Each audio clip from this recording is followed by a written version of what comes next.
Number 7. Ireland. It may be hard to believe, but from the Middle Ages until the 16th century, before the introduction of the potato, Ireland's economy revolved around cattle raising.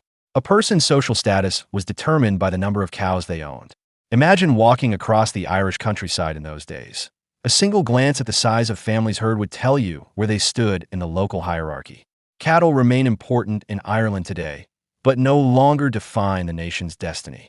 Modern Ireland is now a highly developed country with a Human Development Index of 0.950. According to IMF data from 2024, Ireland's per capita nominal GDP reached a staggering $103,500. Excluding microstates with populations under 500,000, this figure ranks first in Europe and among the highest in the world. Yet for most people, health matters more than wealth. In 2023, 79.5% of Irish residents rated their health as good or very good, the highest percentage in the European Union, well above the EU average of 67.7%. Average life expectancy stands at 82.6 years, the fifth longest in the EU. Since 2015, Ireland's total population has grown by 14.8%, while the number of people aged 65 and above has increased by 36.5%, showing both strength and longevity in its society. Behind these numbers lies an efficient, inclusive healthcare system. Ireland operates a universal healthcare model, with services publicly funded to ensure everyone, rich or poor, has access to quality medical care. Between 2015 and 2024, the number of doctors in the public system rose by 61.3%, reaching 13,772, while the number of nurses and midwives climbed to nearly 48,000, an increase of 34.9%. These investments have produced tangible results. From 2014 to 2023, cancer mortality dropped by 14.7%, cardiovascular disease by 19.5%, ischemic heart disease by 27.7%, and respiratory illnesses by 15.4%. Nature itself also contributes to Ireland's health. This lush green island boasts fertile land and rich natural resources, making it one of the world's key agricultural exporters. Irish beef, dairy products, and seafood are shipped across the globe. At the same time, Ireland has heavily invested in renewable energy.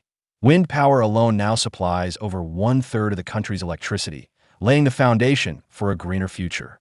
And of course, no account of Ireland is complete without mentioning Halloween. Many believe it to be an American holiday, but its roots lie in Celtic Ireland. Over 2,000 years ago, the ancient Irish celebrated Samhain on October 31st, a night when the boundary between the living and the dead was at its thinnest. Today, Halloween remains a major festival across Ireland, with Derry's Foyle Halloween Carnival often described as the largest Halloween celebration in the world. If you want the most authentic ghostly experience, Ireland is the true home of Halloween. Number 6. Germany. Few could have imagined that a country devastated after World War II would rise to become one of the world's economic powerhouses. Today, Germany, often called the locomotive of Europe, leads with its social market economy model. It has the third largest GDP in the world, behind only the United States and China, and ranks first in Europe. Measured by purchasing power parity, Germany is the sixth largest economy globally, with a per capita GDP of $55,837, about 21% higher than the EU average. What drives this strength? The answer lies in manufacturing. While many developed nations have shifted toward service-dominated economies, Germany has stayed committed to industrial excellence. In 2023, industry accounted for 27% of Germany's GDP, the highest among the G7 nations. Core sectors include automotive, electrical engineering, mechanical engineering, and chemicals. Germany is not only Europe's top manufacturer, but also the world's leading automobile exporter, thanks largely to Volkswagen Group, the world's second largest car maker after Toyota. Germany understands that true national power must rest on industry and technological innovation. In 2017, it accounted for 28% of the Eurozone's economy. The European Central Bank, which sets the euro's monetary policy, is headquartered in Frankfurt, Germany's financial hub. Germany's economy is also remarkably open. In 2022, exports reached $1.8 trillion, making up 50.3% of GDP, the highest trade dependency ratio in the G7. This success relies heavily on its middle stand, small, and medium-sized enterprises, making up 99.6% of all companies.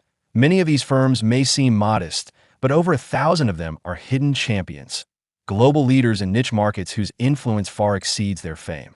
The Germans not only manufacture with precision, but also showcase their industries with pride.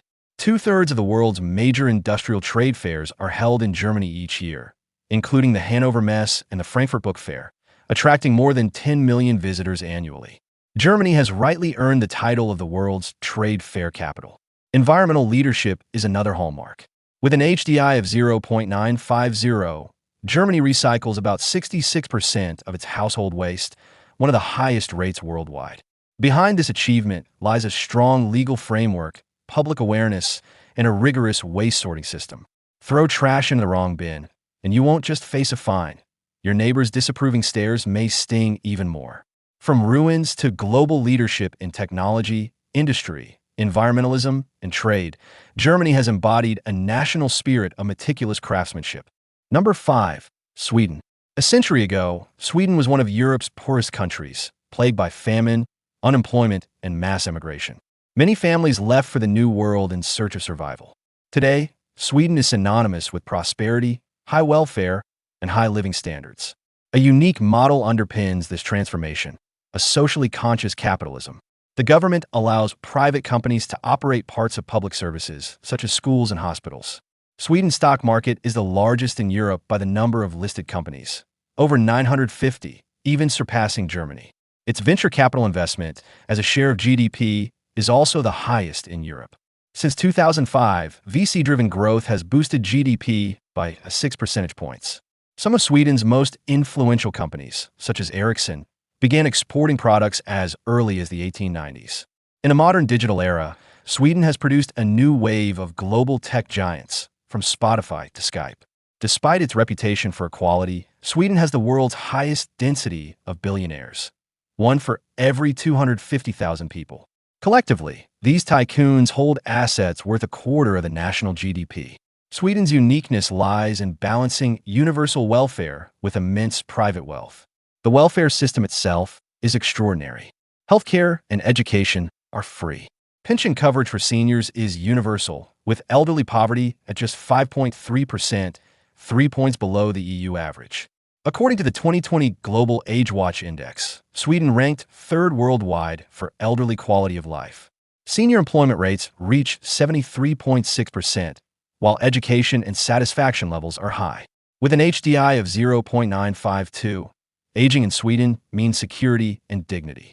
This explains why Sweden remains highly attractive despite its high cost of living. About 14.5% of the population is foreign-born, representing over 200 nationalities. Swedish passports rank second in the world, granting visa-free access to 176 countries and regions. Being Swedish doesn't just mean living well, it means traveling freely. Of course, challenges exist. Large-scale immigration has created pockets of poverty, cultural tension, and crime. Foreign-born unemployment is 3 times higher than for natives, and it takes newcomers an average of 8 years to find work. Yet Sweden remains a country admired worldwide. Number 4. Denmark.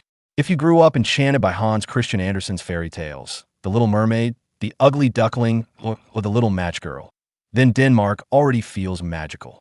And in reality, Denmark is indeed a kind of fairy tale kingdom. Denmark boasts a per capita GDP higher than Germany, the Netherlands, and the United Kingdom. Unlike oil-rich Norway, Denmark has achieved this without abundant natural resources. Even more striking, it maintains one of the world's highest tax burdens. From 29% of GDP in 1965, taxation now ranks among the heaviest in the OECD, 25% VAT and up to 56% income tax. Yet 88% of Danes willingly pay these taxes. Why? Because in return, they enjoy free university education, childcare, healthcare, and even subsidized transport. In effect, while take-home pay is lower, life is more secure and cost-efficient. Contrary to economic theory, high taxes have not weakened productivity. Instead, they coexist with strong economic growth and low unemployment. Free childcare supports high female employment rates, and free education sustains a highly skilled workforce. Students graduate debt-free, allowing them to pursue entrepreneurship. Despite generous welfare, Denmark maintains low national debt, an example of efficient fiscal management. Its political and judicial systems rank among the world's cleanest, fostering trust and attracting multinational investment. Denmark is home to iconic brands such as Lego, Maersk, Carlsberg, and world-famous Danish butter and bacon.